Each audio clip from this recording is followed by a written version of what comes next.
Diplomatic community کی نمائندگی بھی ہے، آپ سب کا تشریف آوری پر شکریہ ادا کرنا چاہوں گا اور آپ کو مبارکباد پیش کرنا چاہوں گا۔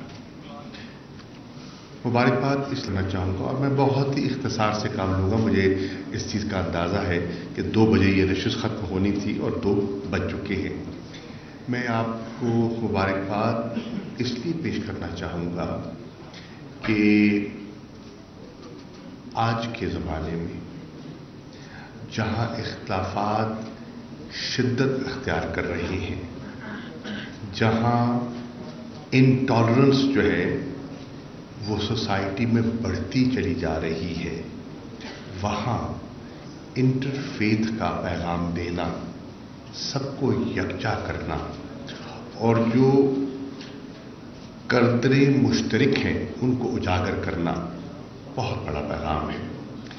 مجھے خوشی ہے کہ آج کی اس نشست میں ویٹیکن کا پیغام آیا اور مجھے خوشی ہے کہ آج کی اس نشست میں آپ نے پنجابی زبان میں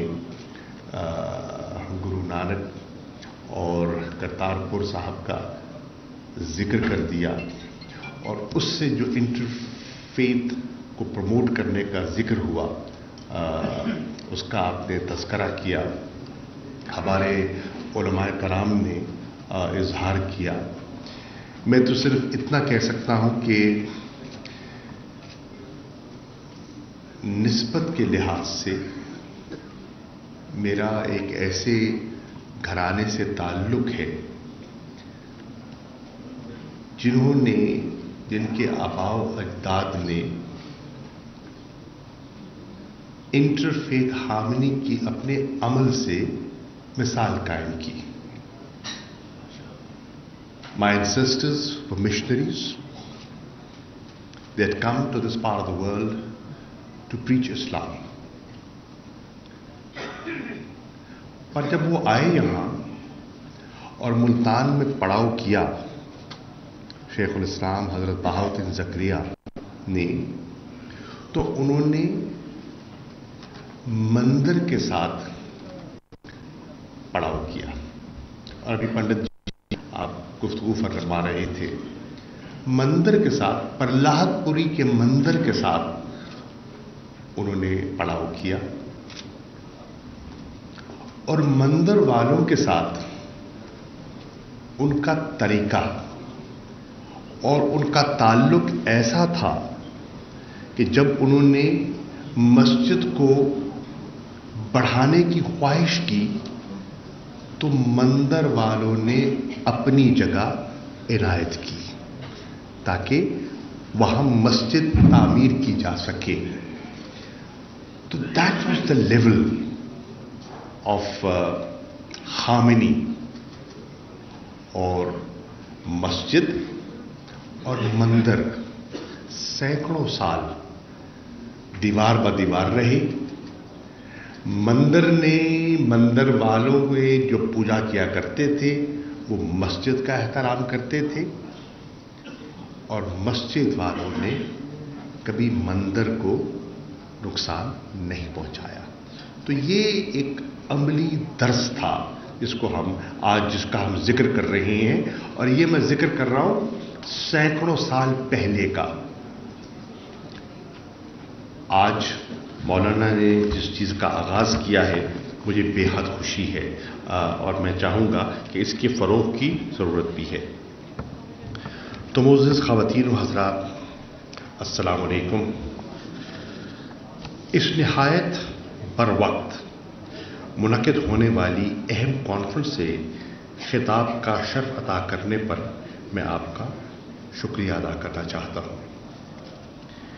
انتہا پسندی، بالادست نظریات، تنازعات اور درینہ جھگڑوں سے پر تقسیم در تقسیم کا شکار آج کی دنیا میں بین المذاہب ہم آہنگی نے نہایت کلیدی اہمیت اور خاص حیثیت حاصل کر لی ہے۔